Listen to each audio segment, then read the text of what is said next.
বর্তমানে নতুন যারা সৌদি আরবে আসতে চান তারা হয়তো ভাবতেছেন যে সৌদি আরব গেলেই বুঝি লাখ লাখ টাকা কামাইবেন। আসলে বিষয়টা তেমন না। যারা নতুন আসতেছেন তাদের জন্য একটাই কথা, ফ্রি ভিসায় না এসে যদি পারেন আপনারা ভালো কোনো কোম্পানির ভিসায় যদি আসতে পারেন, বেতন একটু কম হলেও টেনশন থাকবো না। আর যারা ফ্রি ভিসায় আসতেছেন তাদের যদি নিজস্ব কোনো ভালো কাজ জানা থাকে বা নিজেদের কোনো পরিচিত লোক থাকে যে তাদের কাজ আছে, তাহলে ঠিক আছে।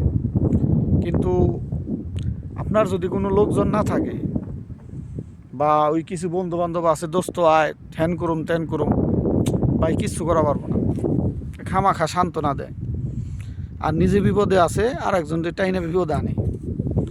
তো কাজেই যারা নতুন আসতেছেন সাবধান, খুব চিন্তা ভাবনা কইরা তারপরে আসবেন। ধন্যবাদ।